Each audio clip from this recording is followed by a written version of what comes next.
Dios les bendiga en este precioso día. Vamos a continuar con la serie de mensajes cortos que hemos titulado 100 principios para estar al 100 con Dios.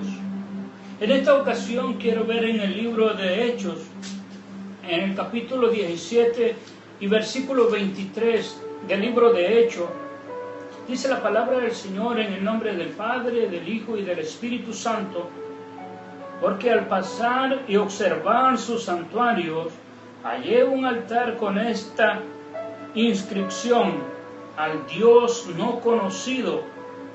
Pues al Dios que ustedes adoran sin conocerlo, es el Dios que yo les anuncio. Dijo Pablo, el Dios que hizo el mundo y todo lo que en él hay, es el Señor del cielo y de la tierra. No vive en templos hechos por manos humanas, ni necesita que nadie le sirva, porque a Él no le hace falta nada, pues Él es quien da vida y aliento a todos y a todo. En esta ocasión Pablo se encontraba en Atenas y predicaba en las sinagogas a algunos judíos y hombres, personas piadosas que se juntaban en las sinagogas. Pero también Pablo enseñaba en algunas plazas donde se juntaba gente, entre ellos algunos filósofos. Viendo toda aquella gente que Pablo enseñaba acerca de la resurrección, quisieron saber más de ello, y a Pablo lo llevan hacia el Areópago. ¿Qué es un Areópago? Areópago significaba la corte de la ciudad antigua en Atenas en ese tiempo. Y estando en el Areópago, desde allí el apóstol Pablo les dice lo que acabamos de leer. El apóstol Pablo les dice: yo iba pasando por las sinagogas, en sus templos, y miré una inscripción que decía: al Dios no conocido.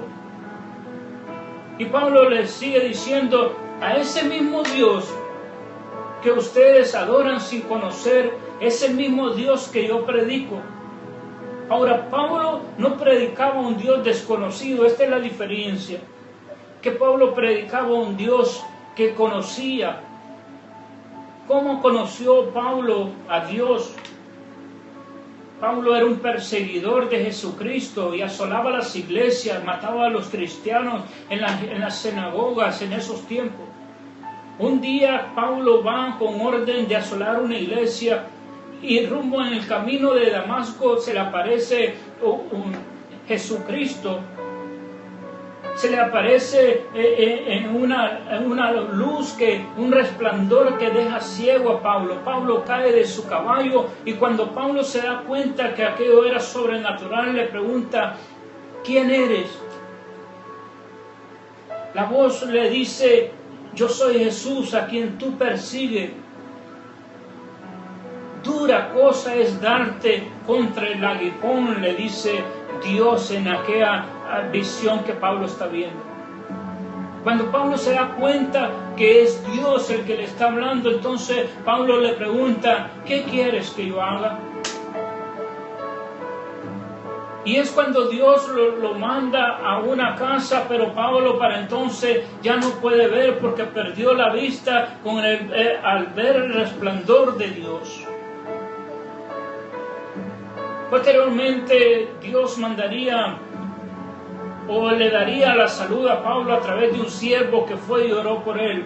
Pero en ese tiempo Pablo tuvo un encuentro con Dios, y Pablo tomó una visión de parte de Dios, y esa visión es lo que lo hace estar ahora en Atenas predicando el Evangelio de Cristo. Sí. Y cuando llega a Atenas se da cuenta que Dios lo había mandado a los gentiles para esto, para que aquel Dios no conocido que adoraban en Atenas ahora puedan adorar al Dios que conocía a Pablo, que Pablo fuera el que les presentase el poder de Dios en Atenas. Para eso lo había alcanzado Dios. Me llama la atención un psicoanalista lo que dice. Estos pocas veces hablan acerca de Dios, pero Este psicoanalista llamado Carl Gustav Jung dijo: no importa lo que el mundo piense acerca de la experiencia con Dios, el que la ha tenido posee el tesoro de la belleza de la creación y el resplandor de la vida. Pablo había tenido una experiencia con Dios. Pablo conocía del poder de Dios. Y Pablo llevaba con él el resplandor de Dios, ese mismo resplandor que le había producido ceguera en aquel tiempo. Ese mismo poder le había abierto los ojos para que conociera la verdad y la verdad lo hiciera libre. Y estando en Atenas, Pablo les empieza a predicar. Les empieza a predicar que ellos deben de adorar a Dios, que Jesucristo es Dios y que Jesucristo resucitó. Y eso es lo que los atraía a ellos, en la resurrección. No tanto el que hubiera un ser superior, sino que, que Dios pudiera dar la resurrección. En tanto a que hubiera un ser superior, todos ellos sabían que había un ser superior. Ellos mismos creían en el pensamiento ontológico, y este pensamiento lo escribió Anselmo de Canterbury. Anselmo de Canterbury escribe este pensamiento ontológico que dice que todo ser humano piensa y siente que tiene que existir un ser supremo. Voy a repetir otra vez. Todo ser humano piensa y siente que tiene que existir un ser supremo. Lo dijo este filósofo y teólogo, católico y sacerdote, Anselmo de Canterbury. En el siglo XI él ya estaba diciendo que había un ser supremo. Y eso era lo que hacía a los atenienses que adoraran a una fuerza mayor. No sabían cómo se llamaba, pero ellos adoraban. Pablo les viene a presentar a ese mismo Dios, pero en persona, a Jesucristo, aquel que Dios mandó a morir en la cruz del Calvario para que todo el mundo tuviera vida y vida en abundancia. Pablo traía el Evangelio de Jesucristo. A los atenienses los volvía locos el saber que había un poder que resucitaba, y más a los filósofos pensadores de ese tiempo. No podían entrar en la idea de que alguien pudiese resucitar. Pero Pablo viene a predicarles ese evangelio de poder, un evangelio que sana, que salva, que restaura, que resucita.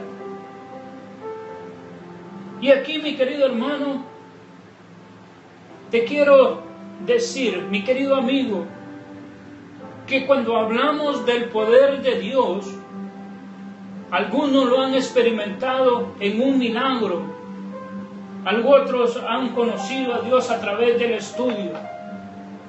Pero sea como sea que hayan reconocido que Dios es Dios, el Todopoderoso, el Dios Creador, déjame decirte que cuando nosotros conocemos a ese Dios que le levantó a Jesucristo de los muertos, entonces nosotros hemos conocido la verdad y esa verdad nos hace libres. Pablo no volvió a ser el mismo, aquel Saulo de Tarso que perseguía a la iglesia.